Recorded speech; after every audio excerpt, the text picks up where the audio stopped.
भगवान बुद्ध के एक शिष्य ने कहा, प्रभु, मुझे आपसे एक निवेदन करना है। बुद्ध ने उसकी ओर देखा, जैसे कह रहे हों कि पूछो।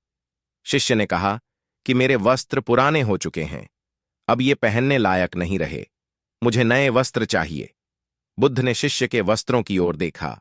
वस्त्र सचमुच बिल्कुल जीर्ण हो चुके थे। बुद्ध ने दूसरे शिष्य से नए वस्त्र लाने के लिए कहा। कुछ दिनों बाद बुद्ध अपने उस शिष्य के निवास पर पहुंचे। कुशल क्षेम के बाद उन्होंने पूछा, तुम्हें और कुछ तो नहीं चाहिए? शिष्य ने कहा कि मैं इन वस्त्रों में बिल्कुल आराम से हूं, मुझे और कुछ नहीं चाहिए। अब बुद्ध और शिष्य का संवाद शुरू हुआ, जो इस प्रकार था। बुद्ध, अब जबकि तुम्हारे पास नए वस्त्र हैं, तो तुमने पुराने वस्त्रों का क्या किया? शिष्य, मैं अब उसे ओढ़ता हूं। बुद्ध, ओढ़ने के पुराने वस्त्रों का क्या किया? शिष्य, जी मैंने उसे खिड़की पर लगा दिया है।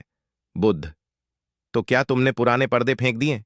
शिष्य, जी नहीं, मैंने उसके 4 टुकड़े किए। रसोई में उनका इस्तेमाल चूल्हे पर से गर्म पतीलों को उतारने के लिए करता हूं। बुद्ध, तो फिर रसोई के पुराने कपड़ों का क्या किया? शिष्य, अब मैं उन्हें रसोई साफ करने के लिए प्रयोग करूंगा। बुद्ध, तो रसोई के पुराने वस्त्रों का क्या किया? शिष्य, प्रभु, वह अब इतना तार-तार हो चुका था कि उसका कुछ नहीं किया जा सकता था। मैंने उसका एक एक धागा अलग करके बातियां तैयार कर लीं। उन्हीं में एक से कल रात आपके कक्ष को प्रकाशित था।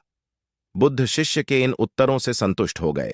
वे प्रसन्न थे कि उनका शिष्य वस्तुओं को बर्बाद नहीं करता और उसमें समझ है कि उनका उपयोग किस तरह से किया जा सकता है। कथा सुनाकर संत ने कहा, इन दिनों जब प्राकृतिक संसाधन दिन प्रतिदिन कम होते जा रहे हैं, तो हमें कोशिश करनी चाहिए कि चीजों को बर्बाद न करें और अपने छोटे छोटे प्रयत्नों से इस धरती को सुरक्षित बनाकर रखें।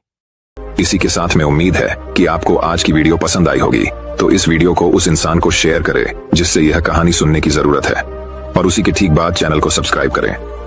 तो चलिए फिर मिलते हैं ऐसी एक और नई वीडियो में एक नए मैसेज के साथ। तब तक के लिए अपना ख्याल रखें।